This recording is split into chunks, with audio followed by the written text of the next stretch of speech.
during an Owl House binge, it always feels awkward going from the perfect episode of Thanks to Them and then starting to watch For the Future. For the Future isn't horrible, but there's a lot of good parts. It just doesn't hold up to the episode we got before it, and it feels a bit lacking. Now, a big part of why For the Future feels so awkward is because it feels confused on what it wants to be. In the episode's intro, we get the Boiling Isles, people trying to survive the Collector's Games, but right after, we're just back to our teenage crew from the episode before.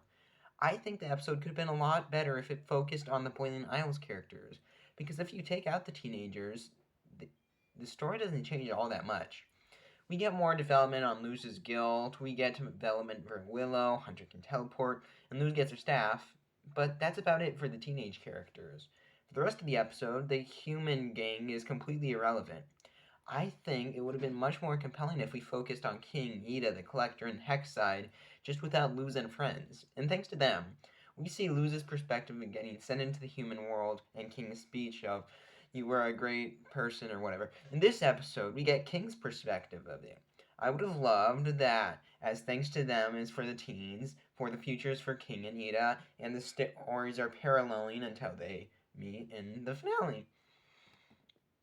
And those two were the most compelling part of For the Future, to be honest. I love seeing their struggle of stopping the Collector and the morals of King not wanting to hurt the Collector.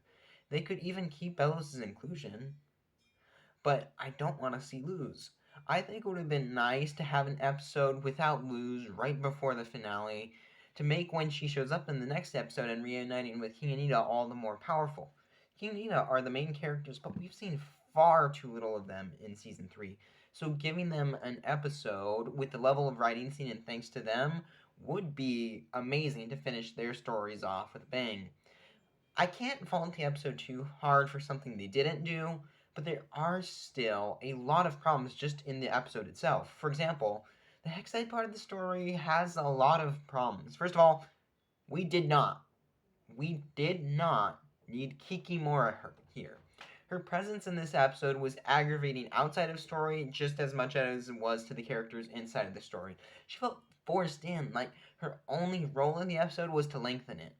I would have much preferred to see a story where Matholomew became a fair leader, a good leader in the school, being forced to take the role, and like having it shoved onto him after seeing him scheming for it in the past, and it would have given him good development, and it's much better than what we would have gotten. And speaking of what we got, Basha. She has always been a fine character, antagonist, and here she was well again, if not a bit out of place. I like her presence in the episode because it acts as a mirrored version of Amity. If Amity never met Luz and becomes friends with her, and then the rest, as far as that goes, she fits perfectly into the episode, showing that same bully presence which we once got out of Amity, and I could see the old Amity becoming the ruler of Hexside like Basha is in the current story. But there is another side of Basha in this episode which doesn't work nearly as well. And that is the needy character who's missing Amity. I think it was played off for laughs, but it feels really out of place. The only thing I can say to describe it is just eerie. Basha has always been this mean girl, and seeing her look desperate, especially just to get back a friend, feels weird. She comes off as far too needy, again, and I think there's a much better way they could have done it. And as we know from the promo of Watching and Dreaming, a lot of the teen characters will be going into the archive, and Gus even rescues one of Basha's friends. That's who it is. My theory was wrong. Boo hoo. I think they could have written this better. So, on the mission to the archive, Bosch and Amity need to go together. You can send in the whole group, but maybe they get put into pairs or something. That would have worked a lot better whether they're friends or playing Grudge Beat. To see them as a team for one last time would have been interesting. Basha could have seen how different Amity has become, and later found out about Lumity and various other things that's changed in Amity's life that she doesn't know about, maybe the parents or whatever. The writers could have subtly communicated after the mission that Basha wants to be friends with Amity again. Not for Rolling Hexite, not because I miss you, but so Basha can become a better person and grow like Amity has. She wants that, and that's why she wants to be Amity's friend, and she'd realize that after spending time with the new Amity. I think what we did have with Bosch and Amity was just poorly written. Though this might be due to the season having its time shortened, it could have maybe been a more season-long thing.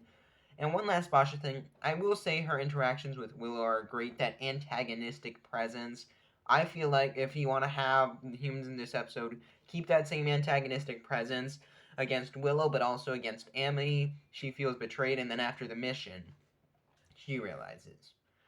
Although I have complained a lot about For the Future, there is still a lot of great elements. I really liked Willow's arc throughout the episode of her feeling like she always needs to have her guard up and only can protect others. Seeing her get confronted by Hunter and then holding hands was nice. I also liked the stuff around the Collector and King. I found Hootie and Lilith reuniting to be hilarious and heartbreaking at the same time. Everything with Bellows felt interesting, and seeing him manipulate the Collector was, again, fun. One more aspect of the show, which I should have talked about earlier, but I remembered while filming, in the episode's intro, I loved how they played the rain music, like when he plays his bard music. I loved them playing that in the episode's intro. Again, I feel like if you focused on Rain, on Lilith, on Ida, on the Collector, all of the Boiling Isles stuff, that would have made the episode more compelling. For the Future has a lot of things right as far as character development comes, and it's still a really good episode. I think anything that came after, thanks to them, would feel disappointing, even if it's one of the show's better episodes. But there's a lot of sloppy writing in this episode, which cannot be overlooked. Whether it was in the episode's concept, or the inclusion of certain characters, or just the execution of some character development, the episode could have been better, and it just feels half-baked and lacking a little bit more time to make it perfect, or at least on par with Thanks to Them. I'm not hating this episode, but I think it could have been much better, and I hope watching and dreaming will have learned from this one and will be better. But that's all I have to say. Thanks for watching, and what do you think of For the Future? Is it great? Is it bad? Is it better than Thanks to Them for whatever reason? And is my costume of Rain good? Well, it should be Bellows Rain, because puppet mouth and thing. Yeah, I didn't have glasses. So, all that and more, leave it in the comments down below.